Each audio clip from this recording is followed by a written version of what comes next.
Hi everyone. So let's start with the basics of transformers. You must have seen this, I'm pretty much sure you must have seen this diagram a lot of times in a lot of places, right? So in one word, transformers are basically an encoder-decoder type of model. Of course, they could be encoder-only, different variations can contain encoder-only and decoder-only kind of models. But the main architecture or the paper in which you had attention is all you need. The transformers had a encoder and decoder model. So this part, what you see over here, is the encoder part of the model, and this part, what you see over here, is the decoder of the model, right?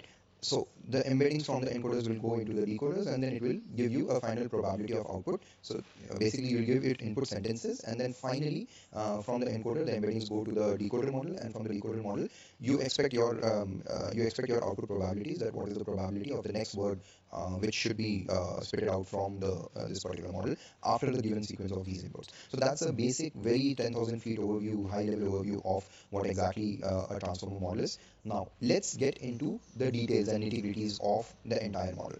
Now in this second pass of understanding the transformer architecture, we'll try to get into each of these sections or parts of the of the encoder itself, and then try to understand the decoder part of it. Now the decoder part would be very similar to the encoder part. Once you understand the encoder part, understanding the decoder part should not be a very big problem.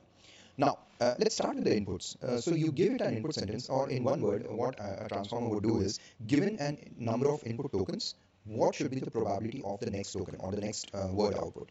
That's it. That's what a transformer is basically doing, right? Now, what happens is you give an input of tokens or words. Now, what's the difference between a token or a word? A word could be subdivided into tokens. It could be possible that a particular word itself is a token, or it is possible that a word is subdivided into a number of tokens, right? So now what you do is you give these sentences which are divided into tokens. Now these tokens are then sent to the embeddings. Now here in the input embedding, the words are converted into vector representations. After that, it goes to the positional encoding. Now, we would just be skimming through what happens in each layer of the encoder itself, and then we would be deep diving into what happens in each of the layer in probably the next lecture. What happens in this encoder layer is that after these positional encodings or the position of the words are added to your embeddings. After that, it goes to the encoder layer, which contains multiple layers of self-attention plus feed-forward neural network. So you will see you will have multiple layers of your self-attention. Of course, there might be some add and normalization layers as well. And then you will have your feed-forward layers, multiple feed-forward layers. Then from there, what happens is you get your embeddings from the encoder itself, and these embeddings are then sent to your decoder layer. Now, in this decoder layer, again, you will have some self-attention layers and also a cross-attention layer to the encoder's output. So the encoder, so what is cross-attention? So the output that you get from your encoder layer are then mixed with the output embeddings and your attention layer from your output embedding, and then you have a multi-headed self-attention containing values from your previous input, at the same time also containing the values from your output.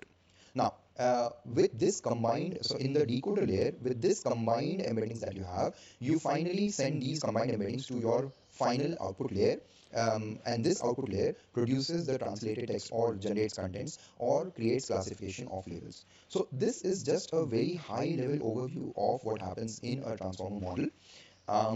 Now, of course, this was the foundation of models such as BERT, which is just encoder-based model, and GPT, which is just decoder-based model, right?